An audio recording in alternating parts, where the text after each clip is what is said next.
Hey, this is Russ. We're not riding today.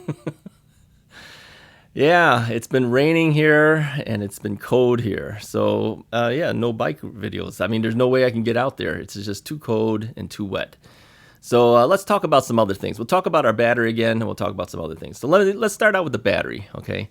So, in the running saga of my repair of my Unipack Power battery, these guys have been communicating on a daily basis with me, but that's where the problem is, okay? Okay, so we already figured out it's the board that's no good. They're going to send me a new battery management system board, BMS board. Okay, fine. And then they also sent me a video to look at. What they want me to do is actually not solder directly onto the board. They don't want me to solder directly onto the battery. What they want me to do is cut the wires from the battery, and then there's wires that are already pre-soldered on the BMS board. They want me just simply to splice the two wires together. I can do that.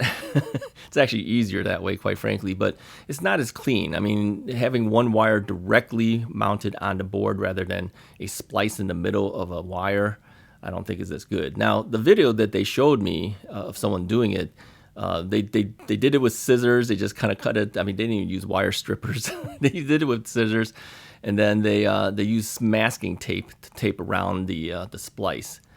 You don't do that, okay? At least maybe electrical tape or something, masking tape.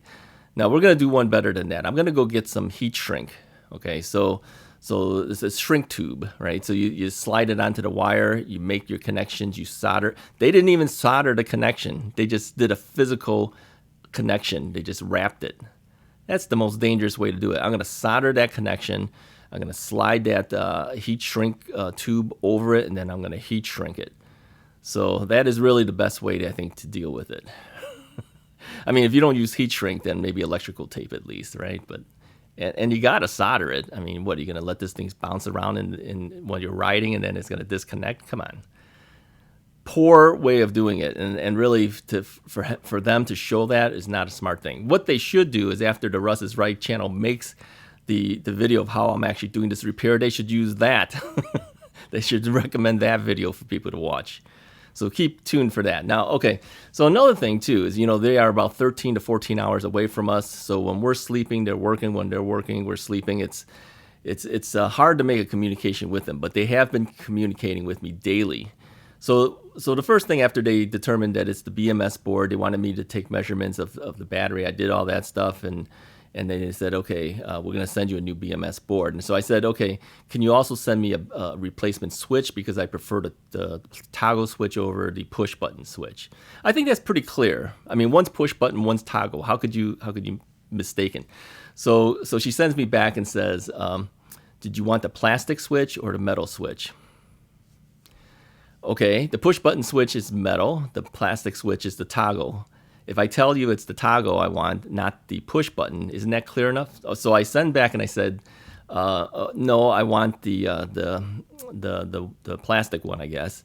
They asked for a photo, so I took a photo of the toggle switch on my other battery, and I sent it to them. So then they emailed back to me the next day and said, is it the plastic one that you want or the metal one? The plastic one. Okay, that's another day. So then they sent me back a thing and said, okay, we checked with our production side, and they said that the plastic one won't fit where the metal one was. Is it okay if we just send you the BMS? Yes. In my opinion, if that's all you can send me is the BMS, just send the BMS.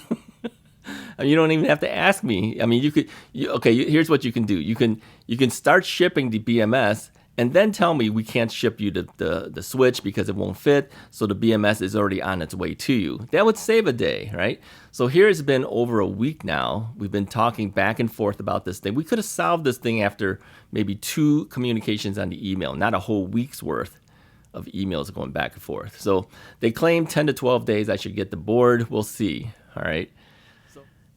All right, a little frustrating.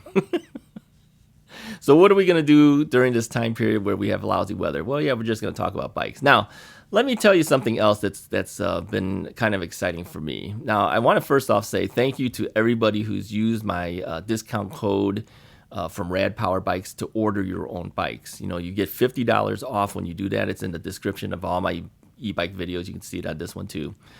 And then if you order your bike using that link, it's not a code there, it's a link, I should say. It links directly to their website, ordering website, and then it'll apply the code automatically for you. It's a referral link, all right? And so many people have done this that we have gotten enough money now where I can get a secondary bike. Thank you so much, okay? Now, this bike is not going to me. It's going to my wife, all right? So what we ordered was the RadMini Step Through 2. Now, my original intent was I was going to get the new replacement bike. What do they call that replacement bike? I've already forgotten the name of it. Let me pull up RAD's website here. All right, what is the new one called? The RAD Expand 5. Yeah, I made a video about that. I think a lot of people saw that, and that's probably where they've been using the link.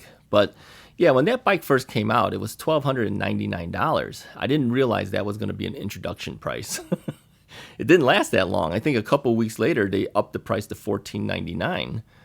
So anyways, I told my wife I'm going to get you one of these new RAD Expand 5s. I'm hoping that she will go riding with me while I'm doing videos. Now, I know that she's not going to be on the video, which means she'll be riding behind me while I do my videos. I don't know why some people are so shy, but yeah, she doesn't want to be on camera. So anyways, I was going to get her that bike, and then I told her what the bike had and what the bike was missing. So I said, it doesn't have a display. I says, I think I will pay the extra $100 and put a display on there. So that $1,299 became $1,399, okay? And I said, it does come with a rear rack attached to it, but it doesn't have a front suspension. So that immediately stopped her. She says, I want a bike with a front suspension, okay? Now, she didn't say anything about the foldable bike, but based on the fact of her size, I said the foldable bike probably would be better. Now, these bikes are still heavy. The RadMini 2 is, the step through is 69 pounds. My Rad Rover is 69 pounds, so it's just as heavy as my current bike, but she's not going to load it down with all the stuff to carry, just like I carry all that stuff. And she'll make me carry it. So, and she is very light in weight, okay? She's less than half my weight. So she's going to get a lot of battery range because she doesn't weigh anything. She's normal. She's petite size. She's normal sized, okay? So she says, look, I want a bike that has a front suspension. I don't want to be bumping on everything. And she says, I want a front suspension. So the only thing left was to get back to the older RadMini step through.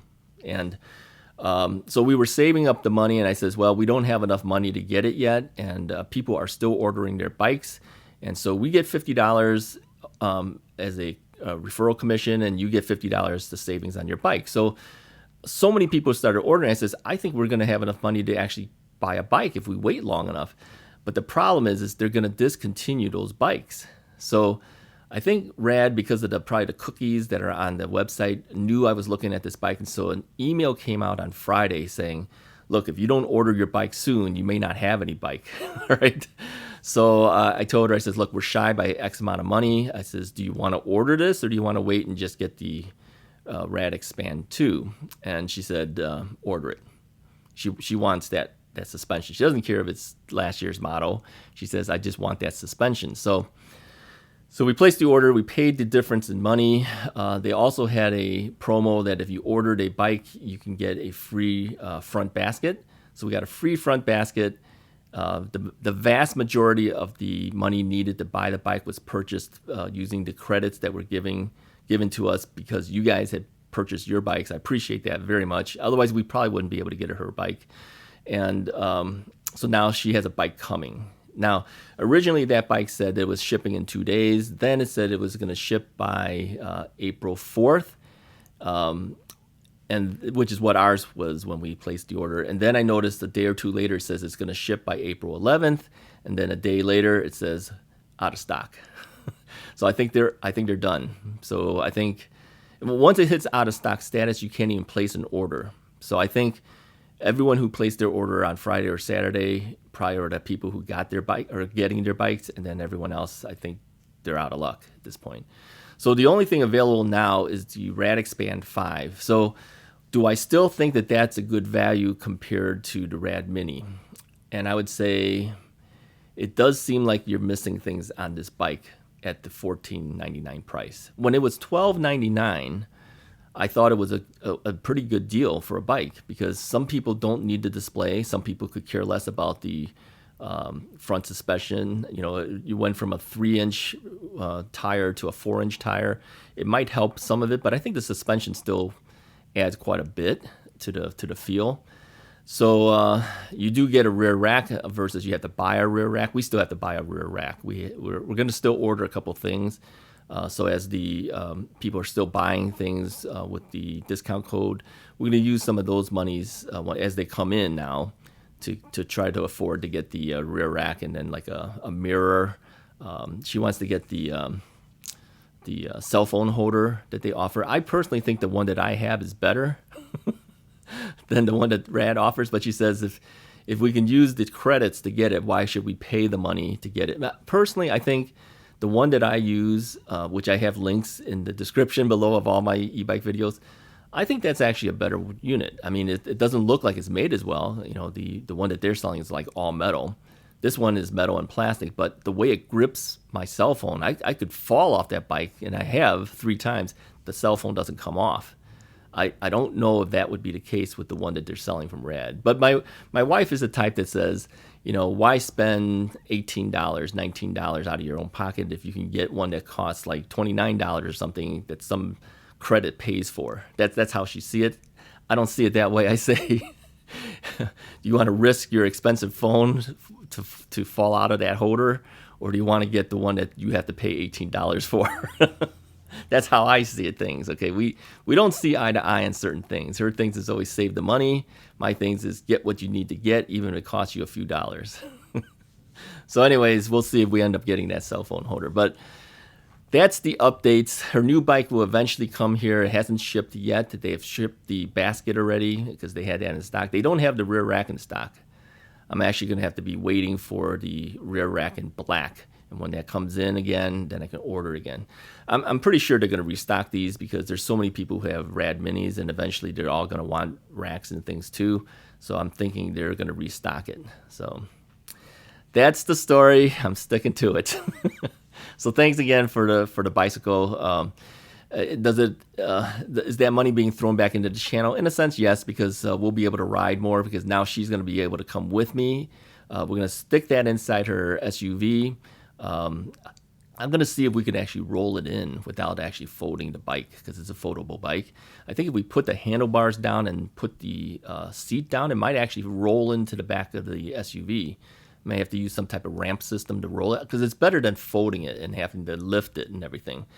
So we'll see if it fits. The problem with her SUV is that the rear seats don't fold 100% flat. They kind of stick up a little bit, and I think that might be a problem. But if I can roll it in and then lay it on its side even, it would be better. Now, here's the thing with my bike. She had mentioned that I would look ridiculous riding her bike. I tend to agree with that. Now, my original point was maybe I can use a foldable bike, borrow hers, and we can go to different places. But she says you would look ridiculous on that bike. I tend to agree I would. I don't think I would look right. I'm a big guy, so I would look funny on a Mini. So here's my thought, and she hasn't said no yet to it. Now, I mentioned before in the past that we were thinking of just dropping down to a single vehicle. Yeah, we were going to give up my car and just have her SUV. The problem with that is that means that locks me in when she's off at work. I can't go anywhere except with my bike. Okay, and as you know, I don't like leaving my bike anywhere. So there's things that I can do if I had a car.